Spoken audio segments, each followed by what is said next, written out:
Nebuchadnezzar's dream of the tree. King Nebuchadnezzar, to the nations and peoples of every language who live in all the earth.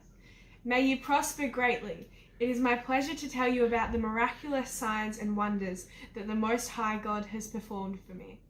How great are his signs, how mighty his wonders.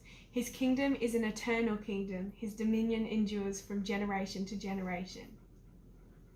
I, Nebuchadnezzar, was at home in my palace, contented and prosperous. I had a dream that made me afraid.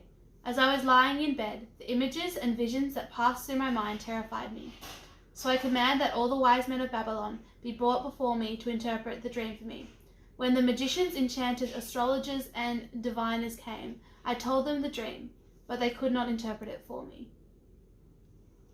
Finally, Daniel came into my presence, and I told him the dream. He is called Belteshazzar, after the name of my God, and the spirit of the holy gods is in him. I said, Belteshazzar, chief of the magicians, I know that the spirit of the holy gods is in you, and no mystery is too difficult for you. Here is my dream, interpret it for me. These are the visions I saw while lying in bed. I looked, and there before me stood a tree in the middle of the land. Its height was enormous. The tree grew large and strong, and its top touched the sky. It was visible to the ends of the earth. Its leaves were beautiful, its fruit abundant, and on it was food for all. Under it the wild animals felt shelter, and the birds lived in its branches. From it every creature was fed. In the visions I saw while lying in my bed, I looked, and there before me was a messenger, a holy one, coming down from heaven. He called in a loud voice, "Cut down the tree and trim off its branches.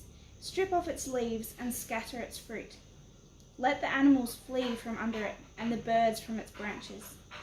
But let the stump and its roots, bound with iron and bronze, remain in the ground, in the grass of the field. Let him be drenched with the dew of heaven, and let him live with the animals among the plants of the earth. Let his mind be changed from that of a man, and let him be given the mind of an animal, till 7 times pass by for him." The decision is announced by messengers. The holy ones declare the verdict, so that the living may know that the Most High is sovereign over the kingdoms of men, and give them to anyone he wishes, and sets over them the lowliest of men. This is the dream that I, King Nebuchadnezzar, had. Now, Belteshazzar, tell me what it means, for none of the wise men in my kingdom can interpret it for me. But you can, because the spirit of the holy gods is in you.